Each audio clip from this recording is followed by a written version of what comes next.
আমাদের Gazipur city corporation প্রশাসক মহোদয় আপনাদেরকে হয়তো আগেই এটার মাদকের বিরুদ্ধে প্রতিবাদের জন্য অনেক প্রতিবাদ করেছেন। উনি নিজেও করেছেন, নেতা কর্মী যারা আছে সবাইকে বলেছেন মাদকের বিরুদ্ধে রুখে দাঁড়ানোর জন্য। আমরা দীর্ঘদিন এই মাদকের বিরুদ্ধে রুখে দাঁড়াইতে পারি নাই। হয়তো মাদকের অনেক শক্ত গাড়ি আছে, এদের বিরুদ্ধে আমরা কিছু বলতে পারি না এবং কিছু বলারও নেই। যারা মাদক ব্যবসা করে এর এলাকার লোকই, আশেপাশের লোক এবং বহিরাগত। আমি কাশিমপুর থানা ওসি সাহেবকে অনুরোধ করব, যেই লোকগুলো মাদকের ব্যবসা করে আপনারা হয়তো বা চিনেন বা চিনেন না, আপনারা যদি আমাদের কাছে জিজ্ঞাসা করেন তাহলে আমরাও বলতে পারবো। যারা সেবন করে এরাও আমাদের এই লোক, আমাদের এই সন্তান। যার কারণে আমাদের গাজীপুর মহানগর প্রশাসক মহোদয় দীর্ঘদিন যাবৎ এই নেশার বিরুদ্ধে না বলে আসছেন এবং আমাদেরকেও বলার জন্য বলেছেন। মাদক আসলে এই দেশকে, এই জাতিকে এবং আগামী ভবিষ্যৎকে নষ্ট করার একটি মূল অংশ। সেজন্য মাদকের বিষয়ে আমরা সবসময় জিরো টলারেন্সের দিকেই থাকি এবং আমরাও সেই নিউজগুলো তুলে ধরার চেষ্টা করি যেন যুব সমাজ এই মাদক থেকে মুক্তি পেতে পারে। বলেছেন কুল্লু হুরিমাল খামসু ওয়াল মাইসির, মদ জুয়াকে আমি হারাম করে দিলাম। আল্লাহ তাআলা এই 1400 বছর আগে আসমান দিয়ে কোরআন নাজিল করে মদ এবং জুয়াকে হারাম করেছেন। এটা কিয়ামত পর্যন্ত আর হুকুম বলবৎ থাকবে, ঠিক কি ঠিক না? মাদক এমন একটি অন্যায় কাজ যে অন্যায়ের কারণে আজকে পারিবারিকভাবে তাদের ভিতরে অশান্তি, আজকে পরিবারের ভিতরে তাদের অশান্তি, পিতা পুত্রের ভিতরে অশান্তি, বাড়ির ভিতরে অশান্তি, সামাজিকভাবে অশান্তি। এই অশান্তি দূর করার জন্য মাদক নির্মূল ছাড়া আর কোনো অন্য পন্থা নাই। এই জন্যে আমরা এই মাদকের বিরুদ্ধে আমরা রুখে দাঁড়াবো।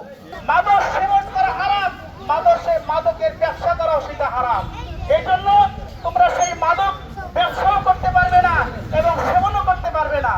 এই জন্য তোমরা ফিরে আসো, আমরা তোমাদেরকে ধন্যবাদ জানাবো এবং তোমাদের যতগুলো পারিবারিক সমস্যাও থাকে এটা আমরা সামাজিকভাবে তোমাদের সেই সমস্যাগুলো আমরা সমাধান করবো, ঠিক কি ঠিক না?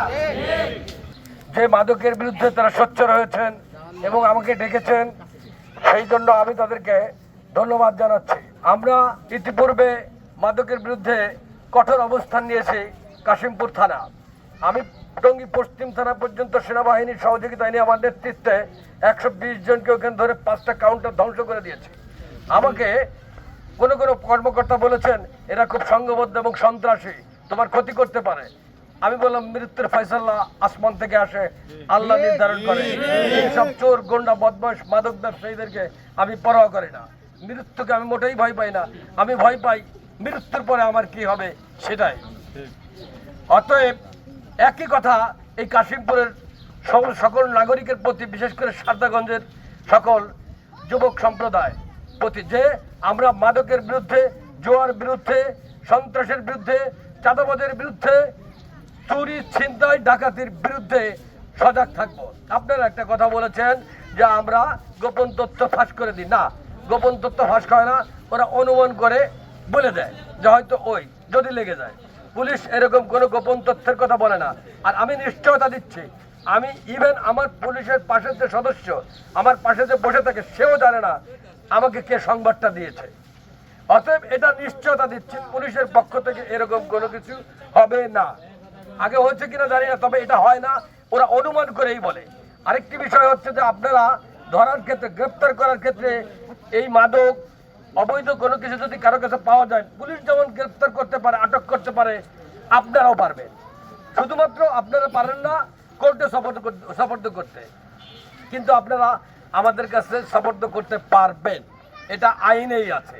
আরেকটা বিষয় হচ্ছে যে আপনারা সাক্ষী হতে চান না, কারণ এখানে আইনে আছে জব্দ তালিকায় স্থানীয় গণ্যমান্য পরিচিত যারা আছে তাদের স্বাক্ষর লাগে। শুধু পুলিশ যদি এটা করে, ব্রিটিশরা করে গেছিল, পুলিশের উপরে পূর্ণ আস্থা রাখে নেই। দেখা যাচ্ছে পুলিশ অনেক সময় বায়াস্ট হইতে পারে, অনেককে অনেক কিছু করতে পারে। সেই জন্য সম্মিলিতভাবে জনগণের সহযোগিতা এবং পুলিশের সহযোগিতায় এই অন্যায় প্রতিরোধের জন্য আইন করা হয়েছে।